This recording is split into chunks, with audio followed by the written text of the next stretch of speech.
Hi hello രൂപേഷാണ്. Welcome to family tiles. അപ്പോൾ നമ്മളിന്ന് അടിപൊളി ഒരു ബിരിയാണി കഴിക്കാൻ വേണ്ടിയിട്ടാണ് വന്നിട്ടുള്ളത്. ബിരിയാണി കണ്ടാൽ തന്നെ നിങ്ങൾക്ക് അതിൻ്റെ ഒരു ക്വാളിറ്റി അല്ല ക്വാണ്ടിറ്റി മനസ്സിലാവും. ഒരുപാട് റൈസ് ഉണ്ട്. ഇത്രയും റൈസ് ഞാൻ തിന്ന് തീർക്കുമെന്ന് ദൈവം തമ്പുരാൻ അറിയാം. ആണെങ്കിൽ ഇന്ന് ഒറ്റയ്ക്കുമാണ്.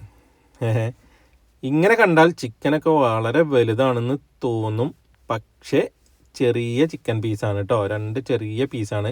അതിൻ്റെ ലെഗ് പീസൊക്കെ കണ്ടു കഴിഞ്ഞാൽ കോഴിക്ക് പോലും നാണാവും. കാരണം അത്രയും ചെറിയ കോഴി പീസ് അല്ലെങ്കിൽ ആ ലെഗ് പീസ് എവിടെ നിന്ന് ഒപ്പിച്ചു എന്നുള്ളതാണ് ഞാൻ ആലോചിക്കുന്നത്. ആദ്യം നമുക്കിതിൻ്റെ നെഗറ്റീവ്സ് പറഞ്ഞു തുടങ്ങാം. അപ്പോൾ ഒരുപാട് റൈസ് ഉണ്ട്. ശരിക്ക് ഇത്ര റൈസ് സെർവ് ചെയ്യാൻ പാടില്ല എന്നുള്ളതാണ് എൻ്റെ അഭിപ്രായം കേട്ടോ. കാരണം എന്താ വെച്ചാൽ ഇവരിതെന്താ വെച്ചാൽ ചിക്കൻ പീസിൻ്റെ വലുപ്പക്കുറവ് റൈസിൽ മെയിൻറ്റെയിൻ ചെയ്യാണ്.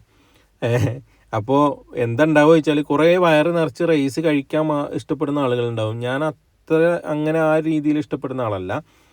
നമുക്ക് ചിക്കനാണ് മെയിൻ, അല്ലെങ്കിൽ ബീഫാണ് മെയിൻ, അല്ലെങ്കിൽ ആ ഒരു സാധനമാണ് മെയിൻ അല്ലേ. ഇതൊരുപാട് നേരം കഴിച്ചിട്ടും ഈ റൈസ് അനങ്ങുന്നില്ല. ചിക്കനും ബീഫും ഒക്കെ കഴിഞ്ഞു, അല്ലെങ്കിൽ ചിക്കൻ കഴിഞ്ഞു, ബീഫ് നമ്മൾ ഇനി എടുക്കുന്നേ ഉള്ളൂ കേട്ടോ. അപ്പോൾ ചിക്കൻ കഴിഞ്ഞതിൻ്റെ പേരിൽ നമ്മൾ ഒരു സാധനം കൂടി ഓർഡർ ആക്കാൻ തീരുമാനിച്ചു. ബിരിയാണി നല്ല അടിപൊളി റൈസും പിന്നെ നന്നായിട്ട് നല്ല ആഡംബരം നിറച്ചിട്ടുള്ള ബിരിയാണി കേട്ടോ. മുന്തിരി ഉണ്ട്, അണ്ടിപ്പരിപ്പുണ്ട്, ഒരുപാട് വെജിറ്റബിൾസൊക്കെ, ഒരു വെജിറ്റബിൾ ബിരിയാണി പോലെയാണ് എനിക്ക് ഫീൽ ചെയ്തത്. പിന്നെ ഇത് കുറച്ചുകൂടി വേവുന്ന ടൈപ്പ് ഒരു റൈസ് ആണെങ്കിൽ ഒന്നുകൂടി നന്നായിരുന്നു എന്ന് തോന്നിട്ടോ. കാരണം എന്താ വെച്ചാൽ ഇത് അത്ര വെന്തിട്ടില്ല. പിന്നെ ഇതാണ് ഞാൻ പറഞ്ഞ ബീഫ് ചില്ലി കേട്ടോ. ഈ ബീഫ് ചില്ലി ഇവിടുത്തെ ഒരു ഫേമസ് ഐറ്റാണ്.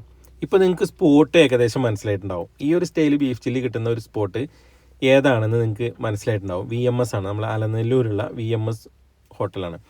അപ്പോൾ ഈ ചില്ലിയുടെ പ്രത്യേകത എന്താണെന്ന് വെച്ചാൽ വളരെ നേരിയ രീതിയിലാണ് അവരത് സ്ലൈസ് ചെയ്തെടുത്തിട്ടുള്ളത്. അതിലേക്ക് നമ്മൾ ആ ഉള്ളി, അതിൻ്റെ പുറത്തൊരു നാരങ്ങയൊക്കെ പിഴിഞ്ഞിട്ട് അതിൽ നിന്ന് 1-2 കഷ്ണം എടുത്തിട്ട് ഇതുപോലെ ആ ഒരു ബിരിയാണിയിൽ വെച്ചിട്ട് കഴിച്ച് കഴിഞ്ഞാൽ കിടിലൻ ടേസ്റ്റാണ്. അപ്പോൾ നിങ്ങൾക്ക് ഈ ഒരു സ്ഥലം മനസ്സിലായ സ്ഥിതിക്ക് ഈ ഫുഡ് കഴിക്കാൻ ഇഷ്ടപ്പെടുന്ന ആളുകളാണ് നിങ്ങളെങ്കിൽ നേരെ അലനല്ലൂർക്ക് വിടുക. അല്ലെങ്കിൽ അലനല്ലൂർ ഭാഗത്തു കൂടെ നിങ്ങൾ പോകുന്നുണ്ടെങ്കിൽ ഇവിടെ കയറി കഴിഞ്ഞാൽ ഈ ഒരു ഫുഡ് കഴിക്കാൻ പറ്റും. ഞാൻ പറഞ്ഞു, ഇവിടുത്തെ ചില്ലി അടിപൊളിയാണ്. അടിപൊളി എന്ന് പറഞ്ഞാൽ പോരാ, അത്രയ്ക്ക് അടിപൊളിയാണ്. ചിക്കൻ ചില്ലിയൊക്കെ ഉണ്ട് കേട്ടോ, ചിക്കൻ ചില്ലിയൊക്കെ അടിപൊളിയാണ്. പിന്നെ ഈ ഒരു സമയത്ത് അൽഫാമും അതുപോലെ വേറെയുള്ള ചിക്കൻ റോസ്റ്റ്, ചിക്കൻ മസാല എന്നൊക്കെ പറഞ്ഞിട്ടുള്ള ഒരുപാട് ഐറ്റംസ് അവൈലബിൾ ആണ്. എനിക്ക് ഏറ്റവും ഇവിടുത്തെ ഒരു ഫേവറേറ്റ് ആയിട്ടുള്ള സാധനം ഈ ഒരു ചില്ലിയാണ്. പക്ഷെ ബിരിയാണി ഞാൻ പറഞ്ഞില്ലേ നേരത്തെ, ഞാൻ എത്ര കഴിച്ചിട്ടും ആ ബിരിയാണി കഴിക്കാൻ പറ്റുന്നില്ല, അതായത് മുഴുവനാക്കാൻ പറ്റുന്നില്ല. കാരണം അതിൽ അത്രയും ക്വാണ്ടിറ്റി റൈസ് ഉണ്ട്. അപ്പോൾ ആ ഒരു റൈസ് കുറയ്ക്കുന്നത് നന്നാവും എന്നുള്ള അഭിപ്രായമാണ് എനിക്ക് പറയാനുള്ളത്.